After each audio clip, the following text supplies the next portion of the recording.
हर जगह double engine की सरकार, कहीं तो ट्रिपल इंजन की सरकार। अब आप दिल्ली में बात करो, दिल्ली में ये 3 इंजन की सरकार बता रहे। अब भाई यहाँ भी जो है हिंदू खतरे में हो रहा, यहाँ भी जो है बम ब्लास्ट हो रहे, और फिर बम ब्लास्ट में यहाँ पे जो है उसे भी हिंदू मुस्लिम से जोड़ दिया जा।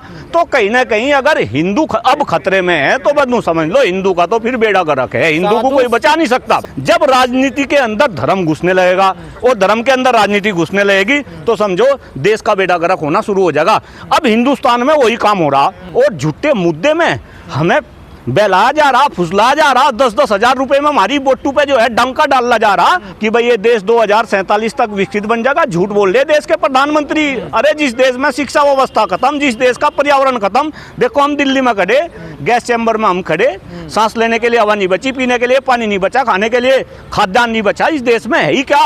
और झूठे मुद्दे में हमें बहलाया जा रहा, फुसलाया जा रहा। 10-10 हजार रुपए में हमारी बोटू पे जो है डंका डालना जा रहा, तो अपने आप में बहुत ही सोचिए। साधु संत कह रहे हैं हिंदू खतरे में है, पहले इन्हें बचाया जाए और मुद्दे बाद में। देखिए अब इस बात का फिर वही क्वेश्चन है, अगर देश में भारतीय जनता पार्टी की सरकार है, देश के प्रधानमंत्री आदरणीय नरेंद्र मोदी जी है, और हमारे यूपी में जो है महाराज जी है भाई, और अगर अभी भी हिंदू खतरे में है तो भाई एक बात बताओ फिर कैसा काम चलेगा?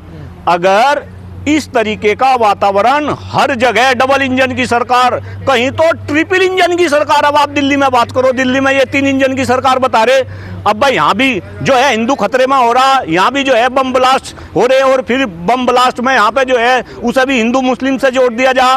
तो कहीं ना कहीं अगर हिंदू अब खतरे में है तो बदनू समझ लो हिंदू का तो फिर बेड़ा गर्क है, हिंदू को कोई बचा नहीं सकता। साधु संत भूखे प्यासे नंगे पैर चल के जागरूक करें बस अब आप साधु संतों पे ले जाओ। अब मुझे इन साधु संतों के बारे में, भाई ये तो सब अपनी धर्म की दुकान चला रहे हैं। और देखिए इस देश में धर्म के नाम पे सब कुछ हो सके, मैं कह रहा हम असली मुद्दों पे काम कर रहे, हमारा साथ कौन दे रहा? आप धर्म की बात करने लगो, आप हिंदू मुस्लिम की बात करने लगो। आज ये तो सारे के सारे देखिए, इनमें से जितने भी साधु संत है, आप हिस्ट्री निकाल लो ना, इसमें से तो बहुत सारे जो है पाखंडी मिले हैं, और ये हर धर्म में है। ये केवल आप हिंदू धर्म की बात क्यों कर रहे? आप जो है मुस्लिम धर्म में भी चले जाओ, आप सिख में भी चले जाओ, आप ईसाई में भी चले जाओ।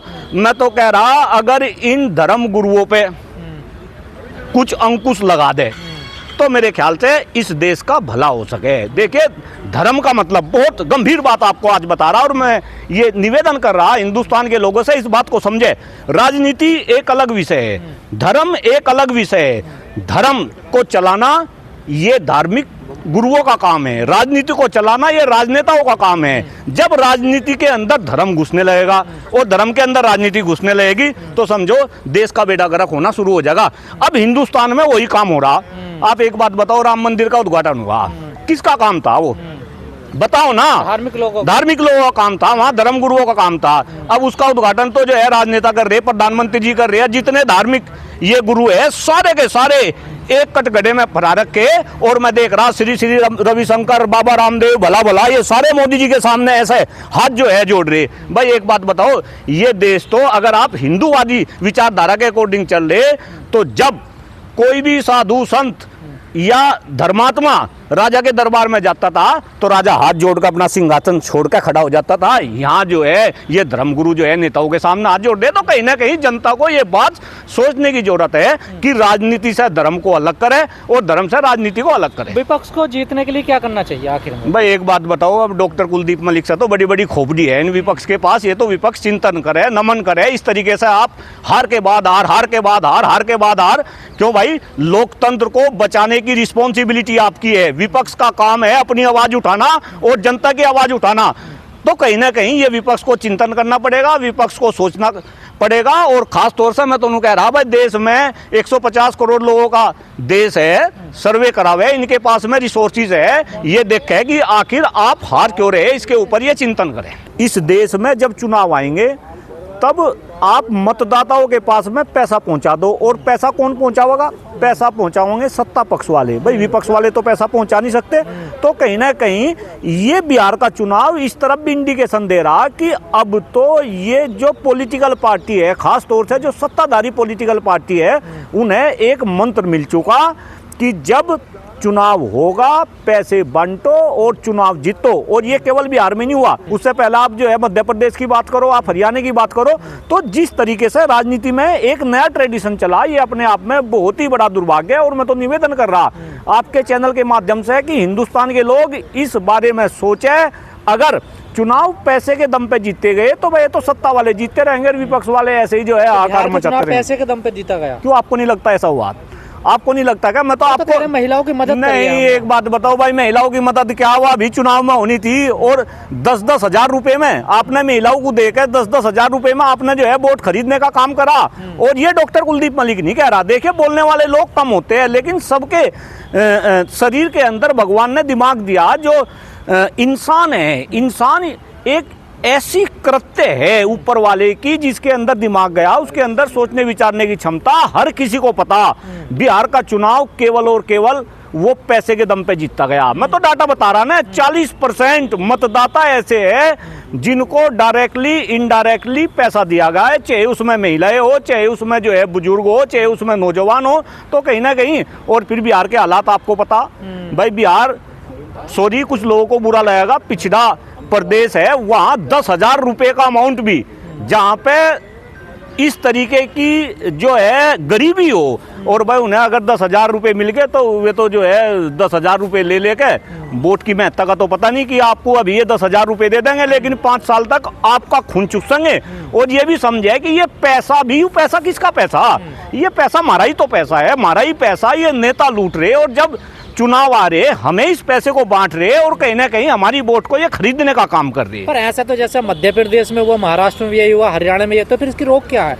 काट क्या है विपक्ष के? नहीं, काट तो ये है भाई, हमारे जैसा आदमी खुल के बोल रहा, आप जैसे पत्रकार हमारे से क्वेश्चन कर रहे हैं। जब यह जनता जागरूक हो जाएगी, हिंदुस्तान की जनता जब जागरूक हो जाएगी, इन नेताओं की या गठड़ी बांध देगी, गठड़ी इतना बुरा हाल कर देगी, इन्हें जवाब देना भारी हो जाएगा। एक बात बताओ, मैं भी तो इस बात को समझ रहा, आप युवा पत्रकार है, आप भी तो इस बात को समझ रहे। एक मिलकर 11 होंगे, फिर 11 मिलकर 111 होंगे, 111 मिलकर 1111 होंगे। तो ये चैन कहीं ना कहीं बढ़ती चली जाएगी। और खास तौर से एक इंसान को देखकर दूसरे इंसान के अंदर इस तरीके से बोलने की हिम्मत भी आएगी। विपक्ष से चुनाव लड़ना नहीं आ रहा है? नहीं, आप ऐसा कह सकते हैं भाई, कहीं ना कहीं विपक्ष को भी सोचना पड़ेगा। ऐसी क्या आफत आ गई जब इस देश में इतने भयंकर मुद्दे हैं? इस देश में शिक्षा का मुद्दा है, स्वास्थ्य का मुद्दा है, और मैं तो ये कह रहा मुद्दे लाने की जरूरत नहीं भाई। ये तो भारतीय जनता पार्टी की सरकार 2014 में जिन मुद्दों को लेकर आई थी, आप उन्हीं मुद्दों पे चुनाव लड़ लो। मैं कह रहा, देश में महंगाई खत्म होगी क्या? भ्रष्टाचार खत्म होगा क्या? काला धन जो है आ गया क्या? इस देश में सम शिक्षा व्यवस्था लागू होगी क्या? जनसंख्या नियंत्रण कानून इस देश में बन गया क्या? 2 करोड़ युवाओं को प्रतिवर्ष रोजगार मिल गया क्या? गंगा निर्मल एवं पवित्र होगी क्या? तो विपक्ष को तो मुद्दे की जरूरत ही नहीं। लेकिन ये बात कहीं ना कहीं विपक्ष के समझ में आ जाए कि भाई तुम सत्ता पक्ष के मुद्दे को लेकर नहीं आगे बढ़ाने लगो, लेकिन ये विपक्ष भी सो रहा। और जनता नौकरी चाहिए किसको? बताइए, नौकरी की बात करी तो तेजस्वी यादव ने, कहाँ वोट दिया? नहीं भाई, एक बात बताओ, नौकरी किसे नहीं चाहिए? नौकरी तो सब चाहिए। लेकिन जिस तरीके से अगर विपक्ष मुद्दा बना भी रहा, सपोज युवाओं का मुद्दा बनाने लगा, ये भारतीय जनता पार्टी वाले वहां हिंदू मुस्लिम को लिया हुए, वो ये सारे के सारे मुद्दे फिर हिंदू मुस्लिम की आड़ में ये बोने पड़ जा।